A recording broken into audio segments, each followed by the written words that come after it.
Do'stlar, bugun mana xudo xolasa Qirg'izistondan Qizilqiyada akamiz kelibdi. 1 gektarga o'rikboq qilaman, en ertaki bo'lsin. Vanderkot deb kelgan ekan biz akaga.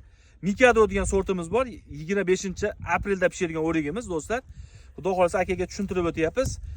Akamiz ko'rsatadi ko'rdi mana. Do'stlar, o'sha gul ochishga harakat qilyapti ertakilik uchun. Mana yaqinroq keling. Mana do'stlar, gulini ochyapti. Akamiz hozir kelgan ekan, shundan qilib bergin deydi. Do'stlar, tabiatni bitta ko'rsatib qo'ying.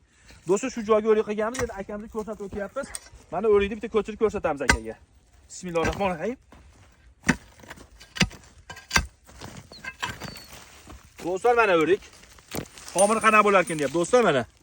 Tomiriga e'tiborli bo'lamiz. Tomirlari o'ta zo'r. Biylar meva qiladi. Mana akamizga ko'rsatib o'tdi. O'rik ko'chirib qilay aka. Yaxshi, zo'r. Mana hozir akamizga 1 gektarga qilib bering deydi. Do'stlar, ko'chirmodik. Mana ustidan sveji ko'chirib beramiz. Do'stlar, nomerlar qoldirib qo'yamiz. WhatsApp nomeringiz ham o'shinda. Ustiga qo'yib qo'yamiz. Aloqaga chiqib olasiz. Aka kelganingizdan xursandmiz.